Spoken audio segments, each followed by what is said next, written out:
Hi friends, நீ நான் காதல் அப்கமிங் எபிசோடு என்னென்னு பார்க்கலாம். சந்திரா மச்சான் மச்சான் அப்படின்னு சொல்லிட்டு முரளியை போட்டு வளைய வந்து வளைச்சி எடுக்குது. அவரும் பார்த்தீங்கன்னா ஐயோ அப்படின்னு சொல்லிட்டு பயங்கர டார்ச்சர் ஆகுறாரு. ஆனால் பரவாயில்லைங்க, அது எத்தனை பொண்ணு எவ்வளோ அழகாக வந்தாலும் நான் வந்து சுத்தமானவன், நேர்மையானவன், இந்த மாதிரிலாம் நான் தப்பு பண்ண மாட்டேன் அத்தை அப்படின்னு சொல்லல. அது என்னமோ கரெக்டு தான். ஆனால் அபியை மட்டும்தான் மனசார லவ் பண்ணுறாரு. மற்றபடி பொறுக்கி கேவலமானவன் இல்லைன்னு தான் சொல்லணும். பார்க்குற பொண்ணுங்களெல்லாம் சைட் அடிச்சுட்டு வச்சுக்கிட்டுறாரு. பார்த்தீங்களா சுந்தரம் இங்கே பொன்னி நாடகத்தில், அந்த மாதிரி இல்லைன்னு தான் சொல்லணும். ஆனாலும் அப்படி இருந்தாலும் சரி, இப்படி கல்யாணம் ஆகி பொண்டாட்டி பிள்ளை குட்டியோடு இருக்கிறவன் இன்னொரு பொண்ணை பார்த்து, அதுவும் மச்சின பொண்டாட்டி தங்கச்சி முறை கேவலமாக இருக்குது. ஐயையோ, சீரியலை பார்த்து நம்ம என்ன பண்ணுறதுனே புரியலை. அதுக்காண்டி கதை எடுக்க வேண்டியது எவ்வளவோ குடும்ப கதையானா இருக்குது, எடுக்கலாம். ஆனால் இதை பார்த்தீங்கன்னா இப்படி இந்த மாதிரி நடந்துக்கக்கூடாது, அது தப்பு. அப்படி தப்பான விஷயத்த நாங்கள் சொன்னோம்னா நீங்கள் அந்த தப்பு பண்ணக்கூடாதுன்னு நீங்கள் தெரிஞ்சுக்கணும் அப்படின்னு நினச்சி டைரக்டர் எடுக்கிறாரோ என்னமோ தெரியல.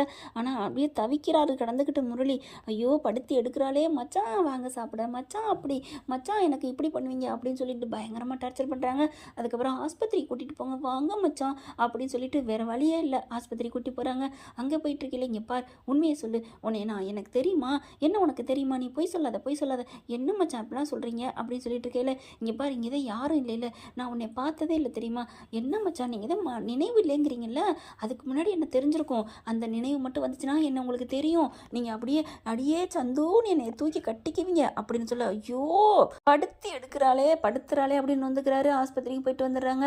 அப்படியே பார்க்குறாங்க. சுந்தரி வந்துட்டு, என்ன உன் ஆள் கூட போயிட்டு வந்தியா, ஐயோ அத்தை நீங்கள் வேறு அப்படின்னு சொல்லிட்டு கழுத்தை நெருக்கி போகிறாரு. ஐயோ என்ன முரளி கிருஷ்ணா இப்படி பண்ணுற, பின்ன என்னத்தை நான் சொல்கிறேன், இவ யாருன்னே தெரியாதுன்னு சொல்லி நீங்கள் நம்பவே மாட்டேங்கிறீங்க அப்படிங்கிறாங்க.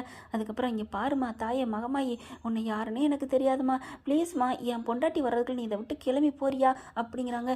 நான் எங்கே போகணும், பொண்டாட்டி வந்தா என்ன, பூசாரி வந்தானே, எனக்கு என்ன, ஏன் மச்சான் நீங்கள் மச்சான் இருக்கிற இடம் தான் இந்த மங்கைக்கு பாக்கியம் அப்படிங்கிறாங்க.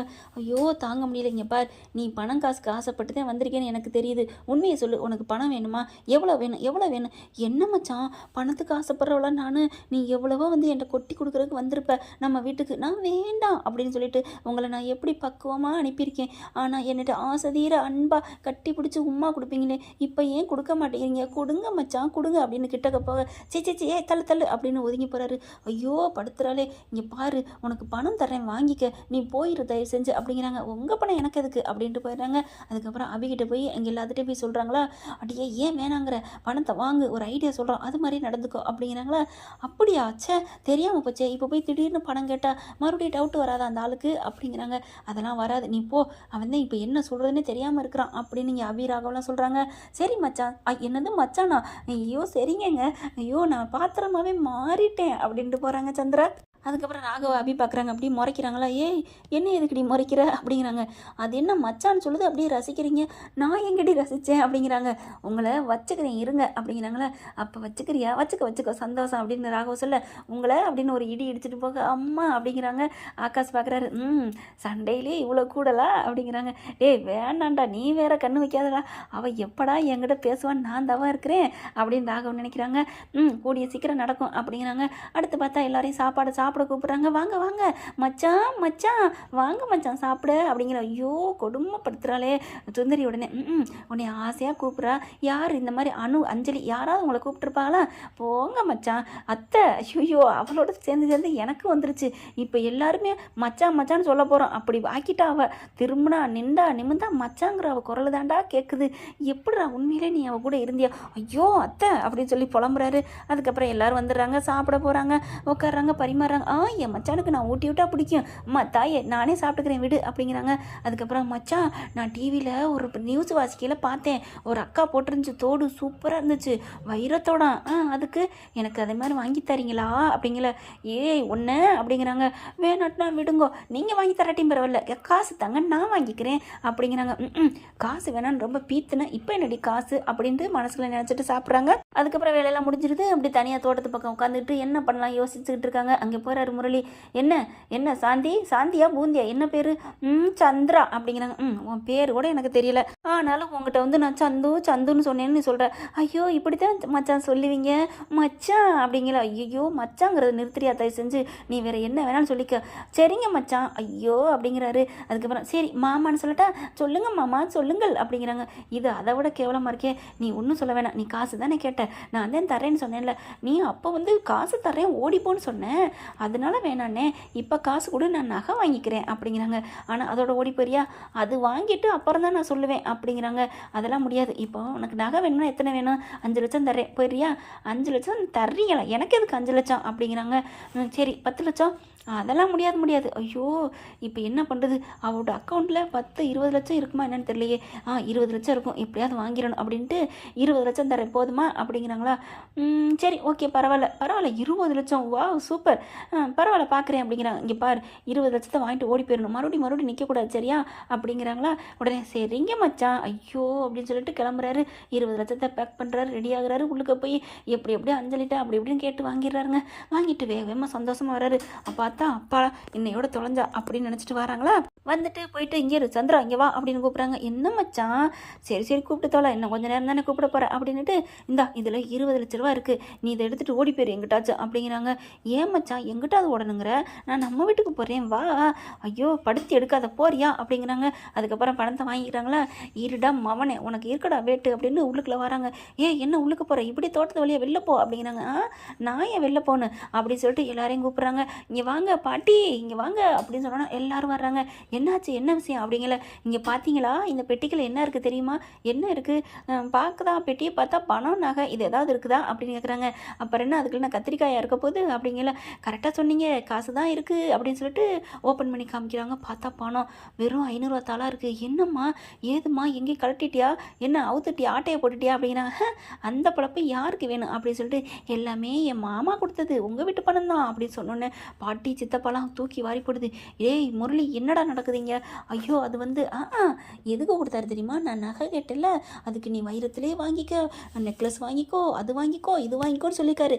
என் மேலே பாஸ் இல்லைன்னா இப்படிலாம் கொடுப்பாரா, சொல்லுங்க டேடி சொல்லுங்க அப்படின்னு சொல்லி எல்லாரையும் கேட்க முரளி இதுட்டு ஐயோன்னு எல்லாரும் கேட்குறாங்க. முரளியை போயிட்டு, என்னப்பா மாப்பிள்ளை இப்படி போய் பணத்தை தூக்கி கொடுத்துருக்கீங்க, இப்போ நீங்கள் தான் இந்த சூட்கேஸோட வந்தீங்க அப்படி இப்படின்னு கேட்க, ஐயோ இவளை யாருனே தெரியாது, இந்த பணத்தோடு ஓடி போயிடுன்னு சொல்கிறதுக்கு தான் வந்தேன், எனக்கு எல்லாமே ஞாபகம் இருக்குது, எனக்கு பழசெல்லாம் ஞாபகம் வந்துருச்சு, அப்போ கூட எனக்கு இவ தேவையில்லை, இவளை நான் யாருனே தெரியாதுன்னு உண்மையை போட்டு உடச்சிறாரு.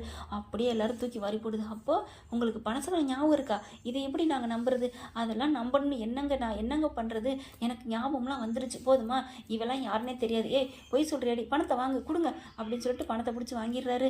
வாங்கிட்டு இங்கே பாரு ஓடிடு மரியாதை, உன்னை யாருன்னே தெரியாது, யார் எனக்கு அனுப்புனது அப்படின்னு சொல்லிட்டு, அத்தை பாட்டி இங்கே பாருங்க நான் எல்லாத்தையும் சொல்லட்டுமா, நான் அந்த வீட்டை விட்டு போனேன், நான் வந்து ஆக்சிடென்ட் ஆயிடுச்சு, அதோட சுயநினைவு போயிடுச்சு வந்தேன், இப்போ எனக்கு எல்லாம் ஞாபகம் வந்துருச்சு, நம்ம கோயிலுக்கு போய் கும்பிட்டது, என் அம்மம்மா மேலே உசுரா இருந்தது, என் அம்மம்மா எங்கே அப்படின்னு ஒன்றும் தெரியாத மாதிரி கேட்குறாங்களா. அவங்க அபி வீட்டுக்கு போயிருக்காங்களா அப்படின்னு சொல்லிட்டு ஒரு மாதிரி ஆகுறாரு. சரி அப்படின்னு சொல்லிட்டு, ஆமாம் உங்களுக்கு தான் தெரியாதுல்ல அவியை பற்றி அப்படின்னு கேட்குறாங்க. ஆமாம் அதுக்கு முன்னாடி எனக்கு தெரியாது, யார் அவி இதில் அப்படின்னு கேட்கல. அட பாவி எப்படி பக்காவாக நடிக்கிறானே அப்படிங்கிறாங்க. இவங்க தான் ராகவ் கல்யாணம் பண்ண அபி அப்படிங்கிறாங்களா. இவங்களுக்கும் ராகவுக்கு தான் கல்யாணம் ஆயிருக்கு அப்படின்னு சொல்கிறாங்க. அப்படியே அதுதான் எனக்கு தெரியுமே, இந்த கொடுமை ஏன்டா சொல்கிறீங்க அப்படின்னு நினைக்கிறாங்க. அதுக்கப்புறம் எதுக்கடி நடிக்க வந்த, நீ யாருன்னு எனக்கு தெரியாது அப்படிங்கிறாங்களா. அப்போ தான் ராகவ் ஆகாஷ் எல்லாரும், அம்மா இருங்க பொறுங்க வெயிட் பண்ணுங்க, இப்போ பார்த்தீங்களா மாமாவுக்கு எல்லா சுயனும் வந்துருச்சு அப்படின்னு சொன்னோன்னே எல்லாரும் அள்ளு விடுது. நாங்கள் தான் நடிக்க வச்சோம், இந்த பொண்ணு வேற ஆள், ராணி அக்கா தங்கச்சி பாவம், இவங்களுக்காக நமக்காக நடிக்க வந்தா, இந்த காசுக்காலாம் ஒன்றும் வரல அப்படிங்கிறாங்க. ஏன்னா காசுக்காக வந்தியாடின்னு சுந்தரி கேட்டுப்படுறாங்களா, அதனால் இப்படி சொல்லிடுறாங்க. அதுக்கப்புறம் என்னது நடிக்க வச்சிங்களா அப்படின்ட்டு, மாமாவுக்கு சுயநினைவு வரணுங்கிறக்காக தான் நடிக்க வச்சோம் அப்படிங்கிறாங்க. அப்படியே ஒரு மாதிரி ஆகுறாரு. எப்படி அப்படின்னு சொன்னேன், இப்போ ஏதாவது ஒருத்தவங்க அழுத்தம் அதிகமாக கொடுத்தா வந்துரும்னு சொல்லுவாங்க, அதனால தான் அவருக்கு வந்துருச்சு, பரவாயில்ல அப்படின்னு சொல்கிறாங்க. அதுக்கப்புறம் ரொம்ப நன்றிமா அப்படின்னு அந்த பொண்ணை அனுப்பிடுறாங்க. அப்புறம் அவங்கவுங்க சரி வேலையை பாருங்கள் ஏதோ ஒரு நல்லது நடந்துருச்சு அப்படின்ட்டு போயிடுறாங்களா. அதுக்கப்புறம் 4 பேர் வளைச்சி கட்டுறாங்க முரளியை பார்த்து. என்னது எல்லாரும் நான் வளைச்சி கட்டுறாங்களே, ஒன்றும் புரியலையே அப்படின்னு பார்க்குறாங்க.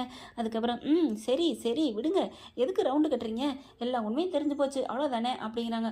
ஏண்டா பொறுக்கி நாயே, என்னடா நினச்சிட்டு இருக்க, இப்படி என் அக்கா இருக்கையில் இந்த மாதிரி ஒரு அபியை லவ் பண்ணியிருக்கியே, நீலாம் என்னடா மனசு ஜென்மம் அப்படிங்கிறாங்க. ஆசைதிர அடிச்சிருக்கணுங்க, வச்சு நையின்னு நச்சு தட்டி நையப்பையே தட்டியிருக்கணும். ஆனால் இது வாய் வார்த்தையே பேசிக்கிட்டு இருக்குதுங்க. அப்போ தான் முரளி பார்க்குறாரு, இப்போ என்ன எல்லாம் தெரிஞ்சு போச்சு, இனிமேல் மறைஞ்சிருந்து அடிக்க தேவையில்லை, நேரடியாகவே அடிக்க வேண்டியதான் அப்படிங்கிறாங்க. ஒன்றை தொலைச்சி போடுமான்னு ஆகாஷ் வர்றாரு. துள்ளாதீங்க மச்சான், என்ன மச்சான் நீங்கள் அப்படின்னு அபி உடனே, என்னடா பொறுக்கி நான் எச்சி, நீலாம் ஒரு மனுஷனாடா, கேவலமானவனே அப்படின்னு சொல்ல. என்ன அபி பண்ணுறது, நீ இவ்வளோ அழகாக தளன்னு பிறந்து வளர்ந்துட்ட, நான் ஆசைப்பட்டுட்டேன், அடையாமல் விட முடியுமா, அதுக்கு என் ஆசைக்கு எதிராக இவன் கல்யாணம் பண்ணுவேன்னு யாருக்கு தெரியும் அப்படி இப்படின்னு பேச, அப்படின்னு சொல்லிட்டு அடிக்க போகிறாங்க. அப்போ பாட்டி இருந்துட்டு, என்னடா சத்தம் அப்படிங்கிற கையை விட்டுறாரு. இந்த பயம் இருக்கணும், என் பொண்டாட்டி இருக்கிற வரைக்கும் என்னை ஒன்றும் நீங்கள் பண்ண முடியாது அப்படிங்கிறாங்க. இங்கே பார், ஒன்றே ஞாபகம் வச்சுக்க, உன் முகத்திரையை கிழிச்சு எடுத்து நீ கேவலமானவன், மட்டமானவன், மோசமானவன் சொல்லிட்டு என் அக்காவுக்கு புரிய வச்சு, என் அக்கா வாயாலே காரி உன்னை துப்பி வீட்டை விட்டு அனுப்ப வைக்கல, நான் ராகவ் இல்லடா அப்படின்னு சொல்ல, நானும் தானே, நான் ஆகாஷ் இல்லை அப்படிங்கிறாங்க. உடனே பார்க்குறாங்க, பார்த்துக்கலாம், என்ன வேணாலும் பண்ணிக்கலாம், எனக்கு நானும் ரெடி, ஆட்டத்துக்கு நான் தயார் அப்படின்னு சொல்லிட்டு அப்படியே மச்சக்கால மாதிரி கையை தூக்கி விட்டுட்டு வராரு. அதுக்கப்புறம் அபி பார்க்குறாங்க, சீ நீலாம் ஒரு மனுஷனாடா, எப்படா இப்போது மனசு திருந்தி அக்காவோட வாழ்றேன்னு சொன்னா என்ன, அஞ்சலி அக்கா பாவம் இல்லையா, அவங்க உனக்கு என்ன துரோகம் பண்ணாங்க, என்ன அபி இப்படிலாம் பேசிகிட்டு இருக்கீங்க, ஆட்டத்தில் இறங்கியாச்சு, மறுபடியும் நேர்கிட்ட நம்ம 2 பேரும் சண்டை போடுறத விட்டுட்டு இப்படி வந்து சமாதானமாக பேச சொல்கிறேன். இங்கே பார், என்னைக்கு இருந்தாலும் உன்னை நான் கடத்தி தீருவேன், தாலி கட்டியே தீருவேன் அப்படின்ட்டு கொஞ்சம் கூட கூச்ச நாச்செல்லாம் பேசிட்டு போகிறான். இப்படி பேசிட்டு போகிறான் பார்த்தீங்களாங்க அப்படிங்கிறாங்களா. என்ன நினச்சிட்டு இருக்க அப்படின்னு போனவன் திரும்புகிறாரு முரளி. திரும்பிட்டீங்க பார், என்னைக்கு நான் உன்னை பார்த்தனோ அன்னைக்கு என் மனசுக்குள்ள நீ தான் என் பொண்டாட்டின்னு முடிவு பண்ணிட்டேன், நானும் சில பல வேலையெல்லாம் பண்ணினேன், லெட்ரு எழுதி வச்சேன், அப்படி தண்ணி குளத்துக்கு உன் கல்யாணத்துக்கு நாள் வந்து நீச்சல் குளத்துக்கு பக்கத்தில் வந்து உனக்கு ஸ்ப்ரே அடித்து தூக்க பார்த்தேன், அப்போ வந்தோ இங்கே நிற்கிறான் பார், இவன் தான் வந்து காப்பாற்றிட்டான், அதுக்கு முன்னாடி தாலி கட்ட போயில இவன் தான் வந்து காப்பாற்றிட்டான், எல்லா இடத்துலையும் இவன் வந்து உன்னை காப்பாற்றிட்டே இருந்தான், என் கை கெட்டினது வாய் கெட்டாமல் போச்சு, ஆனால் இனிமேல் விட மாட்டேன், பக்கத்துலேயே தானே இருக்கிற, உன்னை அள்ளிட்டு போகிற நாள் நிறைய நாள் இல்லடி, பார்த்துக்கலாண்டி அப்படின்னு சொல்லிட்டு கிளம்பி போகிறான். அப்படியே அழுதுட்டு ஒரு மாதிரியாக ஸ்தம்பித்து போய் நிற்கிறாங்களா. அப்போ ராகவ் அபியை பார்க்குறாங்க, சாரி அபி, எவ்வளோ தான் சொல்லிட்டு போகிறேன் பார்த்தியா அப்படிங்கிறாங்க. நீங்கள் இப்போ தான் என்ன புரிஞ்சுக்கிட்டீங்களா, சேச்சா உன்னை நான் எப்போ புரிஞ்சுக்கிட்டேன், நீ என்ன நீ அப்படின்னு சொல்லிட்டு கட்டி பிடிக்கிறாங்க. அபி அப்படியே ஒரு மாதிரியாக நிற்கிறாங்க. உன்னை நான் எவ்வளோ தப்பாக நினச்சிட்டேன், ஐயோ நான் அந்த கையை வாயை சுட்டுக்கணும் அப்படின்னு சொல்லி இங்கிட்ட தேடுறாங்க. என்ன தேடுறீங்க, நான் ஏதாவது சுட்டுக்கணும் அப்படிங்கிறாங்க. அதெல்லாம் ஒன்றும் தேவையில்லை விடுங்க அப்படின்னு அபி சொல்ல, எப்படி பண்ணிட்டு போகிறான், இப்போ இவனை என்ன பண்ணலாம், இவனை நம்ம வெறுப்பு ஏற்றி ஆகணும் அப்படிங்கிறாங்க. அப்படி கீழே போகிறாங்களா. அங்கிட்டு போயிட்டு ரூமுக்கு ஹாலுக்கு போயிடுறாங்க. எல்லாரும் வந்துடுறாங்க. வந்ததுக்கப்புறம் பாட்டி கேட்குறாங்க, அப்பாடா உனக்கு நல்லா ஆயிடுச்சுல, அஞ்சலியை வர சொல்லுவோம், சுயநினைவு வந்துருச்சுன்னு தெரிஞ்சா அவன் ரொம்ப சந்தோஷப்படுவான் அப்படிங்கிறாங்க. அப்போவே என்ன பார்க்குறாங்க, நில்லுங்கோ, ராகவ் எந்திரிக்கிறாரு. அட இருங்க மாமா, இருங்க சாப்பிட்டு போகலாம் அப்படின்ட்டு, மச்சான் நில்லுங்க அப்படின்னு அபி என்ன பண்ணுறாங்க, சாப்பாடு எடுத்துகிட்டு வந்து இந்தாங்க சாப்பிடுங்கோ அப்படின்னு ஊட்டி விடுறது என்ன, அப்படியே தன் சேலை தலவால எடுத்து அப்படியே தொடச்சி விடுறாங்க. வயிறு எரிய செய்கிறாங்க ராகவும் அபியும். பார்க்க முரளி வயிறு இருந்து, வேணுக்குனே பண்ணுறீங்களாடா, இருங்கடா உங்களை நான் வச்சுக்கிறேன் அப்படின்னு நினைக்கிறாங்க. முதல்ல போய் அஞ்சலியை கூட்டிகிட்டு வரணும் அப்படின்னு சொல்கிறாங்க. அபி ராகவும் என்ன பண்ணுறாங்க, கண்டிப்பாக அங்கே முரளியும் சேர்த்து தான் கூட்டிகிட்டு போகணும், அங்கே போய் நம்மளோட காதல் லீலையில் அவன் நொந்து போய் வரணும் அப்படிங்கிறாங்க. அபி ஐயோ அப்படின்னு சொல்லிட்டு கட்டி பிடிச்சி முத்தம் கொடுக்குறாங்க. அதையும் பார்த்துட்டு வெந்துக்கிட்டு இருக்கான் முரளி. ஓகே ஃப்ரெண்ட்ஸ், பார்க்கலாம், இப்படி தான் போகலாம். இந்த பதிவு உங்களுக்கு பிடிச்சிருந்துச்சுன்னா உங்கள் பண்ணான கையால் ஒரு லைக்கை போட்டு சப்ஸ்கிரைப் பண்ணிடுங்க. Thank you friends.